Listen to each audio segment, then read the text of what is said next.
I am honored to be joined in studio by our newest sponsor, Jimmy Taylor from Madison Golf Center. Welcome to the show, Jimmy. Happy Tuesday to you. Well, thank you. How are you, my friend? I'm doing well. I knew that we would be friends and that this show and the Madison Golf Center would work when we talk Braves baseball, for instance. Oh, yeah. We've got a big one coming up Thursday night. And are we going to beat the Dodgers? Oh, yeah. They have a couple of their star players out. So what I'm hearing is the Braves, and by the way, no one got this when I put it on Facebook. I said they slipped past the Phillies 12-5. That was a great way to go out into the season. Well, you got to have a little bit of momentum, but the Braves have been known to kind of choke in October. And that's what I'm getting. Somebody wrote me this book. I'll send it to you after the show. Somebody wrote me this book, and I mean it. It was 3 pages probably. Good. I don't like to read. Because I'll summarize it for you then after the show. You got Cliff Notes? Yes, I'll give you my Cliff Notes. But the essence of it was, all I said was, Braves win. And this person had no ill will for me, but he proceeded to say, well, in the 90s, it got to be wah, wah, wah, wah, wah. No offense to the person who wrote it. You are a PGA golf pro. That's correct. And you are the co-owner of Madison Golf Center. That's correct. It's family business, and we started it. Your dad started it, didn't he? Yes, he purchased the land a while back, and then he built it himself. He ran it for several years, and then he turned it over to my sister and I. Yes, and now you guys are running it. And every time I've gone over there, people are hitting golf balls. I like to see that. You can see that. I like to see that. That's good for business. I was over there in a suit the other day, and when I asked to speak to you, somebody said, "Are you here for a golf lesson?" And I said, "I'm not dressed for a golf lesson." And then you came out and said it to me, and I thought, "Oops, I was just kidding." All right, so tell me about Madison Golf Center. Like I said, we're family owned. We've been open now 23 years. One of the largest, if not the largest, driving range in North Alabama. Yes. We have covered mats and grass teeing areas, four putting greens, chipping area. We like to consider ourselves a training facility, not just a driving range. Sure. And we actually have a pro shop there too, fully stocked, and that way you can come out and try equipment before you buy it. We 2 separate businesses, but we work well together. And you teach. I teach. We also have 2 other instructors out there, so we have 3 PGA professionals out there. And so one of the great things when you came to me about being a sponsor, it was a golden opportunity. I mean, because I want to get out there and tell people what we have to offer, and I thought maybe a golf tip of the week would get people excited, get them coming out there. Then we're going to do that, and we have a theme song that we haven't fully prepared for this moment. But you have something else you want to say first. Oh, absolutely. I want to give a quick shout-out to my girls' soccer team. I actually coach an 11-year-old girls' soccer team, so I know they're all listening, and all their families are listening, so I've probably doubled your audience tonight. But anyway, thank you. Anyway, they bring a lot of joy, and they work hard, and I'm telling you, they've been very, very successful. We played in a tournament last 2 weekends ago. There wasn't enough teams in our age group, so they had to move us up an age group, but we still won the championship. And wow. Back-to-back champions, and we're undefeated in state league play. And do you coach? I coach them. I coach them, and I love it. I mean, that's even though I teach golf, and that's my that's what I do for a living. I played soccer ever since I was a kid, and so I get just as much, if not more, enjoyment getting out there and just running around with them, kind of relive my old days. And Sure. And it's been a lot of fun. Did you play baseball, or do you just like baseball? I played baseball as well, but when I got to high school, So you're a better athlete than I've ever been. Because I'm a baseball player, but I couldn't. My dad said to me, when we put you in soccer when you were about 12, that's when you honed in your bird watching skills. I couldn't kick the ball to save my life. Yeah. So you've coached it all. I've coached baseball. I've coached soccer. I teach golf for a living. Like I said, when I was in high school, baseball and soccer were the same season. So Yeah. I had to make a choice, and I was a lot better at soccer than I was at baseball. Okay. So, But you're better at golf than both, probably. well, I'd like to think so. This is my ego boost. Do you have the ego boost? This is what I do when I brag on me, you hear this. This has been Will's Daily Ego Boost. But I'm sharing that with you. Oh, thanks. Now, we do have a golf tip of the day that's going to come once a week. Once a week. Once a week. What is today's golf tip of the day? Well, the golf tip, it's going to be kind of generic, but a lot of people are kind of hesitant to go and see a golf professional. I don't know if it's cost, if they think it's too expensive, but the tip of this week is just make sure that you get in front of the eyes of a trained professional, because the posture in your golf swing is absolutely critical to your swing. You need an athletic posture, not just standing up there and slumping your shoulders over. And so when I say an athletic posture, you want your feet to be about shoulder width apart, your knees slightly flexed. You can't be straight-legged. You need to have your spine angled, not curved. And that spine angle becomes very, very important when we start getting into. Now, by angled, what do you mean by that?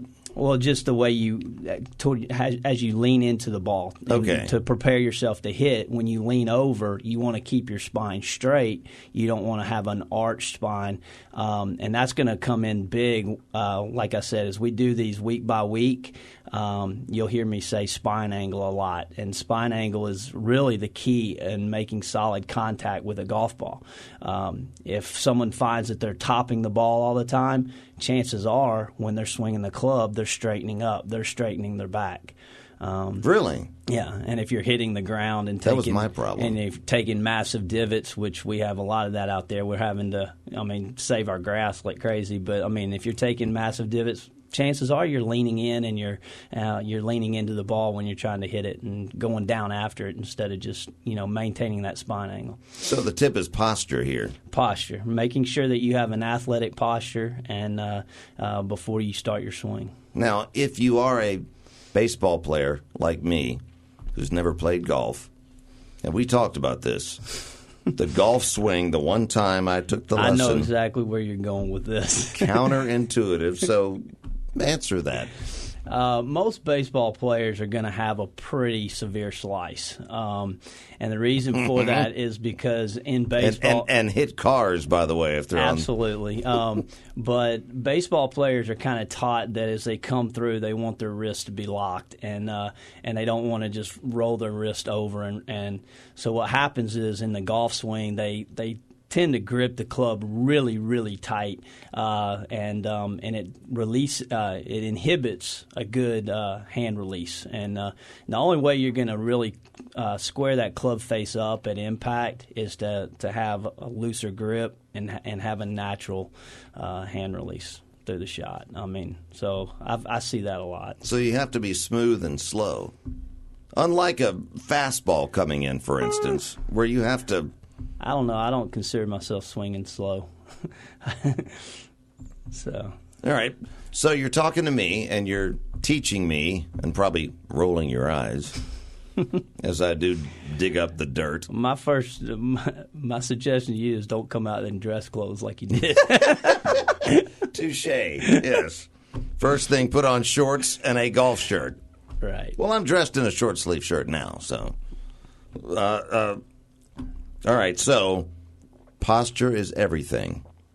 It is the key. I mean, it's going to be the backbone to your swing. I mean, if you stand over the ball and you have a different posture when you address the ball, then you're going to chances are you're going to have very good chances you're going to have a different swing. I mean, the path of your swing, the plane of your swing, your posture is going to dictate a lot of that. So you got to get consistent in your posture before you can get consistent in your swing. So if I came to Madison Golf Center, and I'm going to take a lesson, and you can't laugh at me when I do, what would be the first thing you would tell me? Yes, I've taken one lesson in my life, but that doesn't count. It was not a PGA guy. It was just a friend of mine. What would be the first thing you would do for me? Other than tell me to change clothes. No, the first thing I would tell you is forget what your buddy told you. I mean, I'm being serious. I mean, you go up and down that driving range, and you'll hear people say, "Oh, do this, keep this elbow in, or do this," and a lot of people, will watch the Golf Channel or read Golf Digest, and a lot of those are good, helpful hints. But what you got to understand is there's not a swing out there that's going to fit every single buddy.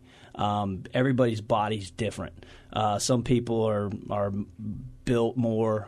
Some people are taller and thinner. Some people don't have the flexibility. I mean, you don't have a single swing out there that's going to just fit everybody. So some of these good tips that you're getting from the Golf Channel, they might not actually work for certain people. So you're saying that you would watch me. I would say try to forget any habits you have. I mean, I'd rather you come in with a fresh, clean slate. Right. But if you're watching me and you see that I have a habit, you would say, stop it. This works for you, whatever this is, better than it might work for my next. Exactly. And it's going to also depend on the person, the student, how they learn the best. I've got video software that I use.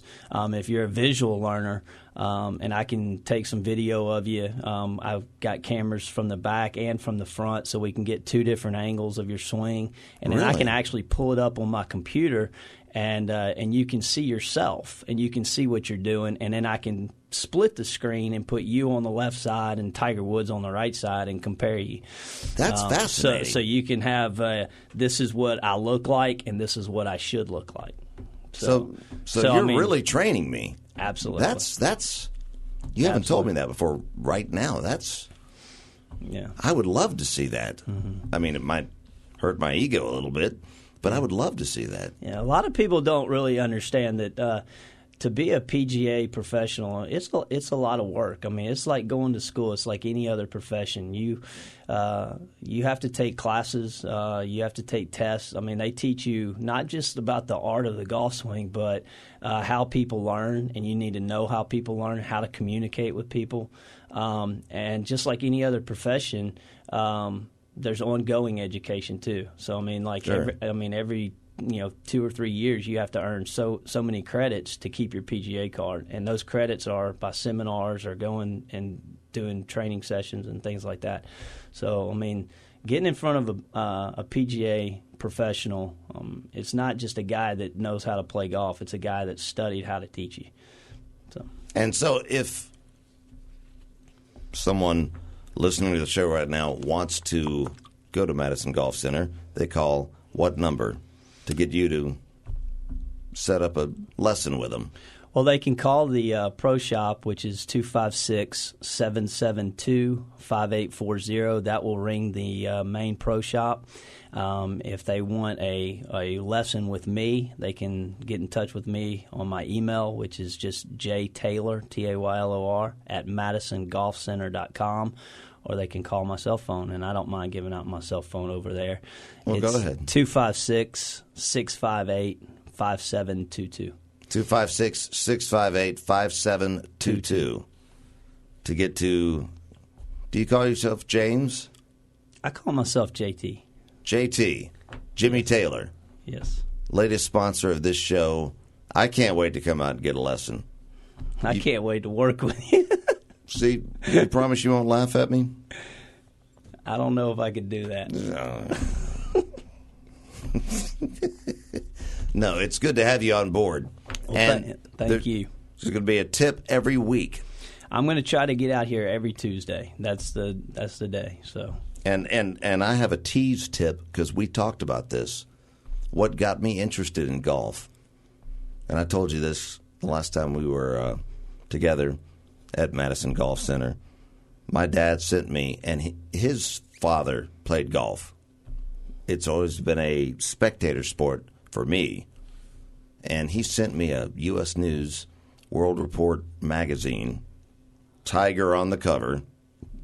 And this was long before Tiger's bad deeds were known of.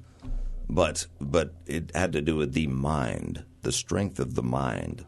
There's a reason why he can, and you're the expert, I'm not. There's a reason why he can be behind Thursday, Friday, and Saturday, and then come back amazingly and win on Sunday, isn't there? Oh, absolutely. Golf is you have to be strong-willed and have a strong mind. You have to be able to block out all the pressures. And really, when I go on the course, I don't feel like I'm competing against other people. I feel like I'm competing against the course.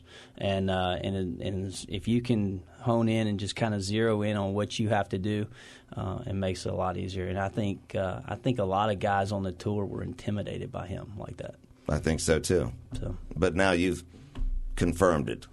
I said it, but I was speculating. Jimmy Taylor from Madison Golf Center confirmed it. He'll be back next Tuesday, folks. Newest sponsor to this show. Stay with us. Thank you for being here. Oh, absolutely. Thank you. The Will Anderson Program.